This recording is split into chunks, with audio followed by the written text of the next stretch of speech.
Invasion of the Astro-Monster. If we're not jumping the shark yet, we're pretty well close to it.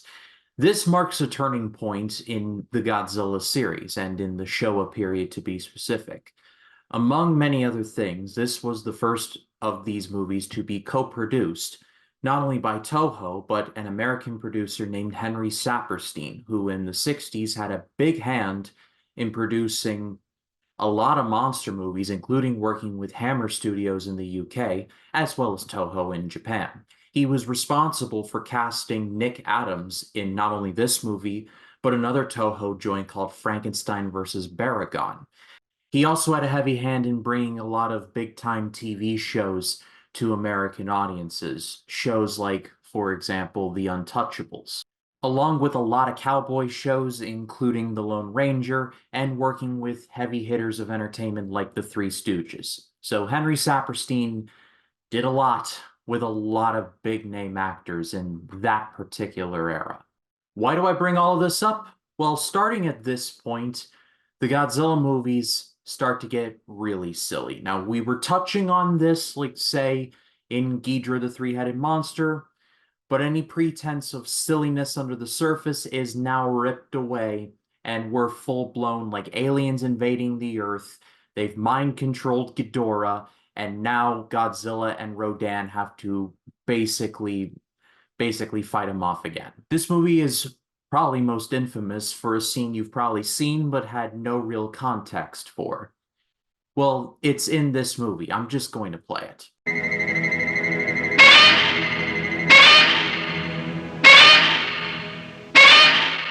Yep, Godzilla doing that epic little victory dance. That's from Invasion of the Astro-Monster. And in my research, I come to find out it basically just tore Ishiro Honda apart to put that whole thing into the movie. His son Ryuki later said in an interview that he basically lamented at the state of Godzilla and just said, like, guys, like, what are we even doing here? Like, the dude's dancing, for God's sake.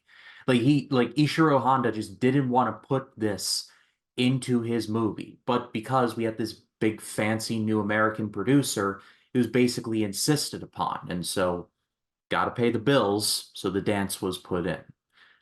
I have a love for the dance because of how silly it is, but it also marks a turning point that, like, from this moment on in the Showa era, Godzilla is now a good guy, but also will eventually be throwing drop kicks. We're getting there, folks. Like I said, the bad guys of the movie are aliens from Planet X, or, well, exilians from Planet X. I wonder if they ran into Duck Dodgers and the Martian fighting over their planet. I'm sure that must have been a holy war. Guys just look weird. They're in these black and gray getups, and they all wear these eyeglasses that they all look like Cyclops from X-Men. I was just sitting there, like, thinking to myself, where's Wolverine to, like, so that these two can, like, have their beef? I was half expecting the astronauts, when they run into the aliens from Planet X, to go back to Earth and be like, yeah, we can't trust these guys. And the people would be like, they're fine. They say they come in peace. What's the worst that could happen? To the movie's credit, they don't go that route, and they basically show the motives of the exilians from the very beginning. So I appreciate the honesty there. We basically get a Monster Mash as a two-parter in this movie. First, on Planet X, where Godzilla and Rodan fight Ghidorah, and it is great. We get the dance there. And then it goes back to Earth, and it is just as good there. You're never going to make me hate these battle sequences. They're just so fun. I can't put my finger on why, but I like them. I'm going to give this movie a good rating. We're definitely getting a lot sillier now, and you can definitely tell that a lot of the teeth are being removed from these movies. However, I think there's still enough for enjoyment at the very least. But now we're moving into the really silly stuff. And next up on Saturday, we're going to be talking about Ibera, the monster of the deep, otherwise known as Godzilla versus a lobster. You think I'm kidding, but I'm really not.